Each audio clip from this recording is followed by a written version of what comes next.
Ever wondered how a single machine could shape the course of history across continents?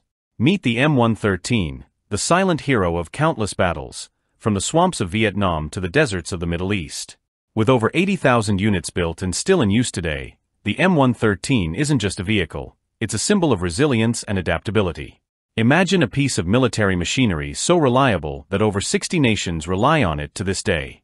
In this video, we'll dive deep into what makes the M113 a timeless war machine, examining its evolution, its unparalleled flexibility on the battlefield, and the incredible ways it's been adapted to meet the needs of modern warfare. Stick around to discover how a Cold War icon became the backbone of global defense. The M113's journey begins in the 1950s, in the thick of Cold War tensions. The U.S. Army sought a vehicle that could keep troops safe while being agile enough to transport them through dangerous terrain. The Army's requirements were clear. It had to be compact enough to fit in the cargo hold of a C-130 Hercules transport plane, but still durable to withstand the harsh realities of war. Enter the FMC Corporation, a company that would make history by designing a vehicle that met these exact specifications. FMC proposed two versions, a steel prototype, the T-117, and a lighter aluminum prototype, the T-113. The Army selected the T-113, making it the first military vehicle predominantly constructed from aluminum. This choice wasn't without risks, as aluminum was less common for armor than steel. However, the material offered a balance between weight and protection that suited the Army's vision perfectly. After rigorous testing, the M113 was officially standardized in the Army's inventory in 1959, replacing the previous M59 APC.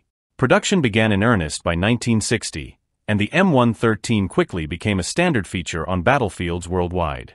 By 1962, it was ready for operational use, showcasing a gasoline-fueled engine, a .50 caliber M2 Browning heavy machine gun, and a basic amphibious capability, which allowed it to be propelled in water by its moving tracks. The M113 made its combat debut in the Vietnam War, where it proved invaluable for American and Australian forces. In the dense jungles and swampy landscapes of Vietnam, its mobility and protective capabilities were vital. Soldiers relied on the M113 not only for transport but as a mobile fortress that could withstand enemy fire while returning it with lethal force. As the Vietnam War progressed, modifications were made to suit the unique challenges of the environment. Soldiers often added additional armor and weaponry, turning the M113 into an even more formidable machine. These adaptations were born out of necessity, highlighting the M113's flexibility and the ingenuity of the troops who used it. In 1964, the Army introduced the M113A1, a diesel-powered variant that offered improved range and safety over the gasoline model. Diesel fuel was less likely to ignite if the vehicle was hit, reducing the risk of fire and increasing operational endurance. This model became the primary version of the M113, solidifying its reputation as a dependable APC in battle.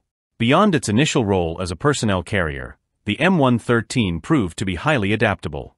Over the years, various versions emerged to meet specialized battlefield needs.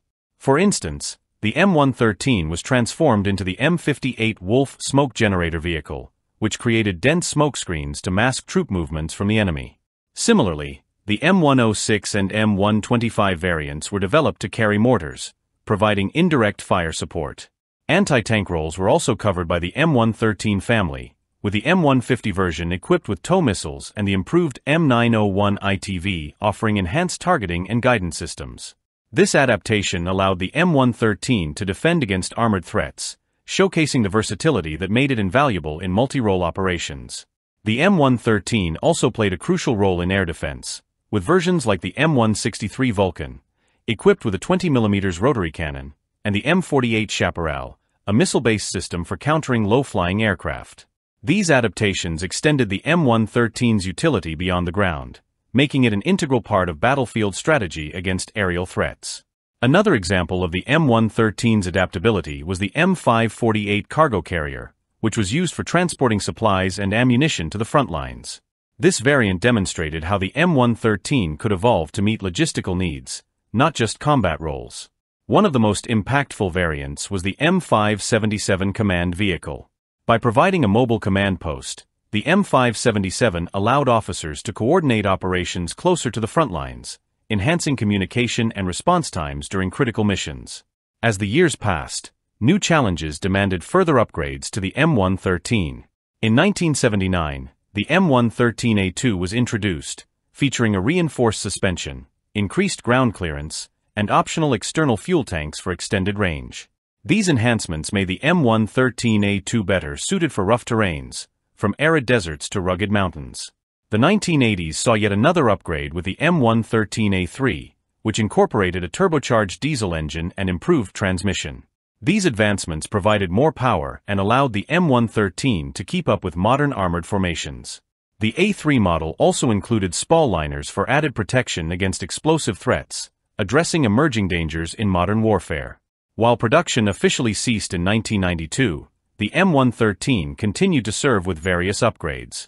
For example, some models received additional armor kits to withstand higher caliber rounds and IED blasts, extending their lifespan in modern conflicts. Internationally, the M113 has been produced under license in countries like Italy, Belgium, Turkey, and Pakistan, with each nation adding modifications to suit its specific requirements. In Turkey, the ACV-300 was developed based on the M113 chassis, while in Pakistan, it is known as the Taiha. Italy produced the VCC-1, and Norway used the NM135/NM142 for different roles. In combat, the M113 saw action in the Yom Kippur War, where both Israel and Egypt deployed it in large numbers. In the Iran-Iraq War, it was again a mainstay, proving its effectiveness in desert combat. More recently, it played a role in the Gulf War and the war in Iraq, enduring the harsh desert environments and providing crucial support for troops. Despite newer APCs emerging, the M113 remains in service with many nations. Its durability, adaptability, and ease of use make it a reliable choice even in the 21st century. With enhancements to armor and armament, the M113 can still handle many of the threats faced by modern armored vehicles.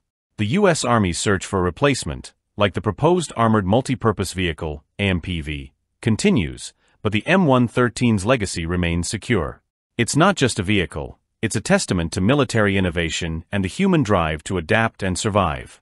Even as new technology pushes the boundaries of warfare, the M113 stands as a reminder of what engineering can achieve. In conclusion, the M113 story is far from over. It's a symbol of resilience, representing the ingenuity and adaptability of those who designed it and the soldiers who depend on it. It shows that, in warfare, a well-designed machine can continue to serve even as decades pass. Whether in active combat or as a versatile support vehicle, the M113's impact on military history will be felt for generations to come. If you enjoyed this exploration of the legendary M113, be sure to hit that like button and subscribe to our channel for more deep dives into military history and technology. We'd love to hear from you. What other military icons would you like to learn about? Drop your thoughts in the comments below, and stay tuned for more videos like this one. Your support helps us bring these incredible stories to life. Thank you for watching.